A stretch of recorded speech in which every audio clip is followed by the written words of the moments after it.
Salut à tous, bienvenue à vous et à toi qui me regarde dans cette vidéo. Ça fait déjà un moment que nous avons commencé nos séries d'enseignements sur comment révolutionner sa vie avec Dieu. Et nous sommes dans la première phase, que je dirais la première série des 8 vidéos. Nous avons déjà abordé dans nos vidéos les principes comme la discipline, la foi, la connexion divine, l'honnêteté de cœur. Et aujourd'hui, nous abordons notre principe numéro 5 qui a pour titre l'humilité de cœur.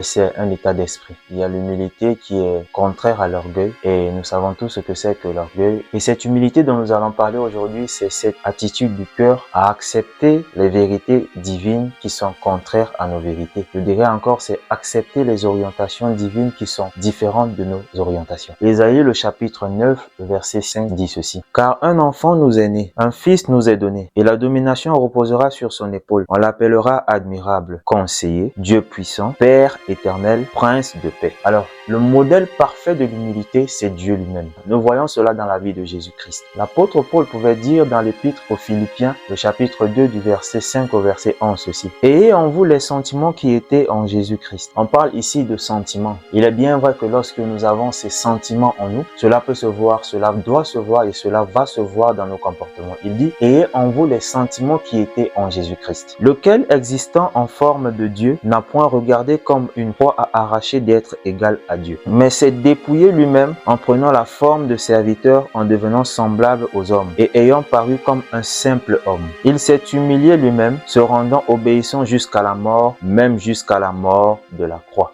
Il est dit ici qu'il a pris la forme de serviteur. Alors nous voyons que l'orgueil, c'est un sentiment humain. L'orgueil se trouve dans la nature humaine. Chaque personne naît avec l'orgueil. Et cet orgueil se trouvait même au milieu de ceux qui étaient tout proches de Jésus-Christ. Je parle des apôtres, bien sûr, parce que plusieurs fois les apôtres se sont approchés de Jésus et lui ont posé la question, qui est le plus grand parmi nous? Et Jésus-Christ a répété ces mots plusieurs fois. Le plus grand parmi vous, c'est celui-là qui sert.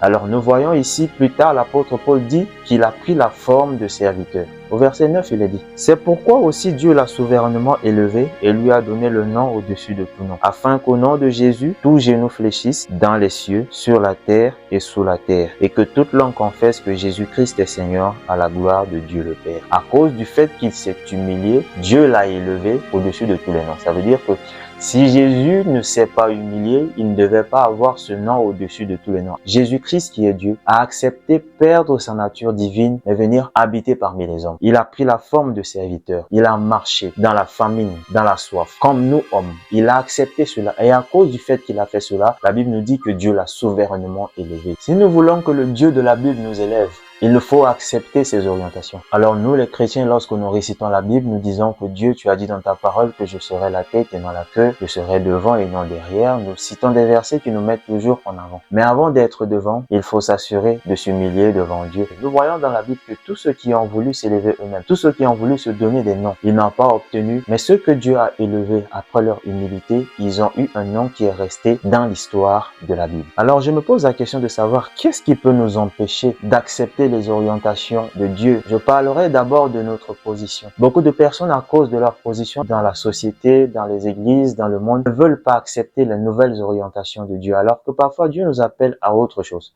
Parfois nous sommes assis quelque part et nous suivons des doctrines et Dieu parfois nous confirme que ce sont des choses qui ne viennent pas de lui, mais à cause du fait que nous avons des postes, nous avons des responsabilités, nous disons que non, nous ne pouvons pas abandonner cela. Je vous invite à lire un petit livre qui a pour titre « Ma conversion » du prêtre Fausto Salvoni, qui a accepté par humilité quitter de sa position pour un simple membre et après devenir un pasteur. Il faut savoir descendre devant Dieu, il faut savoir accepter les orientations que Dieu nous donne. Jésus, en aucun cas, il a demandé à ce que ses disciples partent dans le monde entier pour construire, bâtir des édifices. Il a dit « Allez dans le monde entier et faites de toutes les nations des disciples ». L'Église, c'est l'ensemble des personnes qui n'ont pas été révélées ni par le sang ni par la chair de la vraie nature de Jésus-Christ. Lorsqu'un groupe de personnes accepte cette pensée, ils forment une communauté et ils sont tirés à part pour devenir un peuple de Dieu. Et tous ceux qui adhèrent à cette pensée, on les appelle des disciples. Je vous invite à lire avec moi Actes des Apôtres, le chapitre 10, le verset 28. « Vous savez, leur dit-il, il est défendu à un juif de se lier à un étranger ou d'entrer chez lui. Mais Dieu m'a appris à ne regarder aucun homme comme souillé et impur. » Jésus-Christ leur avait donné une orientation. Sa doctrine et sa théologie dans lesquelles il a grandi ne lui permettaient pas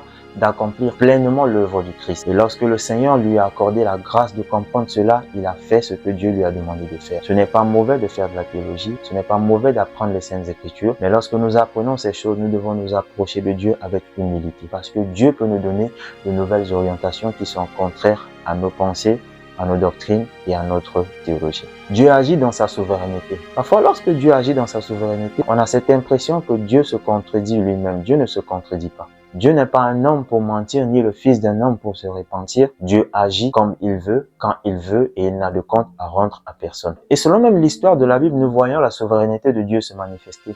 La Bible nous dit dans le livre du prophète Osée, le chapitre 1, le verset 1 à 2, ceci. La parole de l'Éternel qui fut adressée à Osée, fils de Béri, au temps d'Ozias, de Jotham, d'Akaz, d'Ézéchias, roi de Juda, et au temps de Jéroboam, fils de Joas, roi d'Israël. La première fois que l'Éternel adressa la parole à Osée, l'Éternel dit à Osée, va, prends une femme prostituée et des enfants de prostitution, car le pays se prostitue, il abandonne l'Éternel. Dieu interdit la prostitution au milieu de son peuple. Ce que Osée a fait est réel, mais c'est la signification qui est allégorique. Quand Dieu décide de se révéler à nous dans sa souveraineté, on dit que ce n'est pas Dieu qui parle, ce n'est pas Dieu qui agit. Parfois, nous sommes attachés à un poste ou quelque part, alors que Dieu nous appelle à entreprendre. Parce que nous connaissons que les débuts des choses ne sont pas faciles, nous disons, ça ne vient pas de Dieu, ce n'est pas Dieu qui souhaite cela. Dieu t'appelle à de grandes choses, mais parce que tu n'as pas les yeux ouverts de voir toute la grandeur que Dieu a réservée pour toi. Parfois, Dieu veut t'appeler à commencer quelque chose pour que tu puisses impacter le monde. Si Dieu s'est humilié, tu peux aussi t'humilier. Parfois, quand nous nous entêtons dans les voies que nous croyons être les voies que Dieu a tracées pour nous, nous allons rencontrer pas mal de blocages. Et comme nous sommes tellement sages, tellement intelligents, nous disons que toutes ces choses ont un but de nous amener vers notre destinée. Parfois, ces choses sont les barrières que Dieu place devant toi pour que tu te tournes vers de nouvelles orientations qui vont te conduire vers la gloire qu'il a réservée pour toi. Il y a beaucoup de chrétiens qui se découragent tous les jours. Pourquoi? Parce que ils ont opté pour telle chose et cette chose n'a pas abouti. Ils ont opté pour tel domaine et ce domaine n'a pas donné. Dieu veut que tu reconsidères tes voies. Parfois, nous sommes conduits vers l'humilité parce que ce sont les conséquences de ce que nous avons produit dans le passé. Il y a des gens qui doivent passer par des chemins parce que Dieu veut faire de ce chemin une leçon pour beaucoup d'autres personnes. Qu'est-ce que j'ai fait pour mériter cela? Nous nous lançons dans des processus spirituels de délivrance à travers des liens et autres. Toutes ces choses, nous pouvons les faire et nous terminons ces choses, nous voyons qu'il n'y a toujours pas de changement. Lorsque nous allons accepter les orientations que Dieu a placées devant nous